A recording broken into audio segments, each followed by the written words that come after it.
बारिश और पकौड़ों का न जाने क्या रिश्ता होता है कि इधर बादल बरसते हैं और उधर आपको पकौड़े खाने का मन होने लगता है।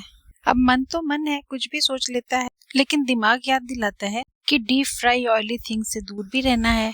तो भाई अब कोई क्या करे, दुनिया इतनी बदल चुकी है, वर्कलोड ज्यादा है और वर्कआउट कम है। तो ऐसे में डीप फ्राइड पकौड़े कोई खाए तो कैसे खाए। तो चलिए आज मैं ऐसे पकौड़े बनाती हूँ जिन्हें डीप फ्राई भी नहीं करना है, कोई एयर फ्रायर या माइक्रोवेव भी नहीं चाहिए।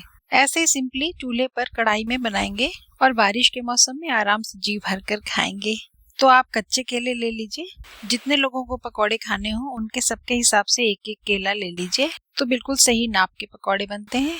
और जिस तरह से वीडियो में मैं केले को काट रही हूँ लंबा लंबा, इसी तरह से आप भी काट लीजिए। बहुत पतला मत करिएगा, हमें चिप्स नहीं बनाने हैं, पकौड़े बनाने हैं ना, तो थोड़ी सी थिकनेस रहती है, तभी अच्छे पकौड़े बनते हैं। हाँ, पीसेस की लंबाई आप अपनी पसंद के हिसाब से रख लीजिएगा। छोटा सा वीडियो है, पूरा देख लीजिएगा, क्योंकि बीच बीच में कुछ ऐसी चीजें होंगी जहाँ थोड़ी सी सावधानी की जरूरत होती है, इनको हम टिप्स कहते हैं।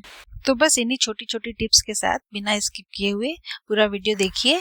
पसंद आए तो लाइक कर दीजिएगा, और आपके घर में केले के पकौड़े किस तरह से बनाए जाते हैं ये मुझे कमेंट करके जरूर बताइएगा। तो नेक्स्ट टाइम ना मैं अपनी रेसिपी और आपकी रेसिपी मिक्स एंड मैच करके बनाऊंगी और आपको भी कमेंट करके जरूर बताऊंगी।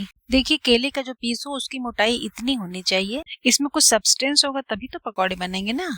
यहाँ पर मैंने 5 केले लिए थे और इन सबको एक बराबर साइज के पीसेस में काट लिया।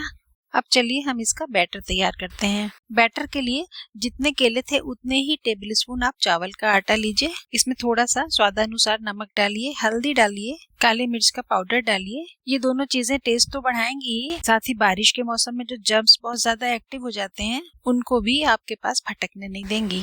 अब आपको जितनी पसंद हो उतनी हरी मिर्च लीजिए, थोड़े से लहसुन लीजिए और इनको मोटा मोटा कूट लीजिए। आप चाहें तो इसका पेस्ट भी बना सकते हैं, लेकिन लहसुन और मिर्च या अदरक को कूटने पर जो इनके नेचुरल ऑयल रिलीज होते हैं वो आपकी डिश के टेस्ट को एक अलग ही लेवल पर ले जाते हैं। आप ट्राई करके देखिएगा।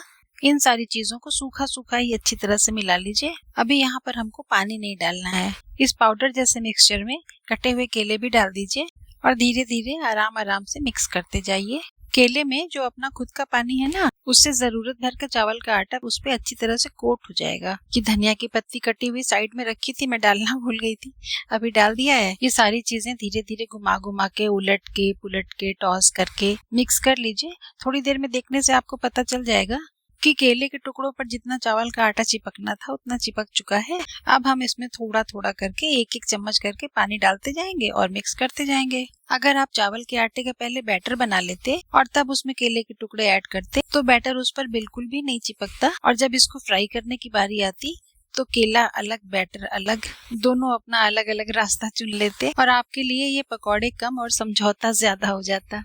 मेरी ये छोटी छोटी और काम की बातें अगर आपको अच्छी लग रही हो और अभी तक अगर आपने मेरा चैनल सब्सक्राइब नहीं किया है तो आप कर लीजिए, क्या ही बुरा है। और देखिए, इन पकौड़ों में मैंने अभी तक लाल मिर्च नहीं डाली, क्योंकि मेरे घर में कुछ छोटे बच्चे भी हैं जो लाल मिर्च खाना पसंद नहीं करते हैं। तो मैं इस पूरे तैयार मिक्सचर को आधा आधा कर लूंगी और आधे पार्ट में ये देखिए मैंने लाल मिर्च भी मिला दी है, ताकि सबको सबकी पसंद का स्वाद मिल जाए। अब इसे हमें डीप फ्राई तो करना नहीं है, तो क्या करना है, इसे हम पैन फ्राई करेंगे। पैन फ्राई और डीप फ्राई में क्या फर्क है और इसके क्या फायदे नुकसान हैं, ये भी मैं आपको बता दूं। पैन फ्राई करते टाइम तेल सिर्फ नीचे होता है, आप जो कुछ भी फ्राई कर रहे हैं वो पूरा का पूरा तेल में नहीं डूबता है। तो इससे क्या होता है कि आंच लगने पर उसके अंदर जो स्टीम बनती है वो स्टीम भी उस खाने को पकाने का काम करती है और इस तरह से खाने की फूड वैल्यू बची रहती है। लेकिन डीप फ्राई में आपका फूड पूरी तरह से तेल में डूब जाता है और जो उसकी स्टीम बनती है वो गर्म तेल के हाई टेम्परेचर की वजह से पूरी की पूरी तुरंत ही उड़ जाती है। आपका पूरा फूड सिर्फ ऑयल से पकता है, तो जाहिर सी बात है कि उस खाने की जो कुछ भी फूड वैल्यू होती है वो ना के बराबर बचती है। और बचता क्या है, दुनिया भर का जला हुआ LDL कोलेस्ट्रॉल बढ़ाने वाला सैचुरेटेड तेल, जिसको दोबारा खाना तो एक बहुत ही अनहेल्दी काम है, लेकिन अगर उसको आप फेंक भी देते हैं तो फाइनली वो नीचे जाकर के मिट्टी और पानी को भी खराब करता है और अल्टीमेटली फिर हमें ही खाने को मिल जाता है। इसलिए जहाँ तक हो सके आप चीजों को डीप फ्राई करने से बचिए। पैन फ्राई या जिसको शैलो फ्राई भी कहते हैं वो खाना पकाने का एक ज्यादा बेटर ऑप्शन है। जैसे यहाँ पर ये केले के टुकड़े हमने पैन फ्राई कर लिए। एक साइड सिक जाने के बाद इसको धीरे धीरे पलट दीजिए और दूसरी साइड भी इसी तरह से अच्छी तरह से फ्राई कर लीजिए। देखिए बिल्कुल लाल लाल सिक गए हैं। इन्हें आराम आराम से पैन से निकाल लीजिए और एक प्लेट में रखिए।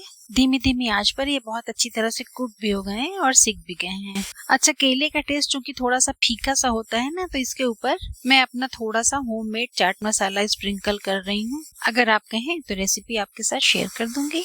अब बस पकौड़े भी रेडी हैं और आपने वीडियो में देखा ही होगा कि चूल्हे के दूसरे साइड पर, दूसरे बर्नर पर चाय भी बन रही थी। मार्केट में आंवला भी आने लगा है, तो ये मैंने आंवले की हरी हरी चटनी बना ली है। तो पकौड़ी, चटनी और चाय, बिल्कुल फुल मॉनसूनी कॉम्बिनेशन तैयार है। आप सब लोग साथ में बैठकर चाय पकौड़े खाइए, एंजॉय करिए। मैं कोई अच्छी सी रेसिपी लेकर नेक्स्ट वीडियो में फिर आपसे मिलने आऊंगी। अपना ध्यान रखिए, मजे उठाइए। Bye bye and take care.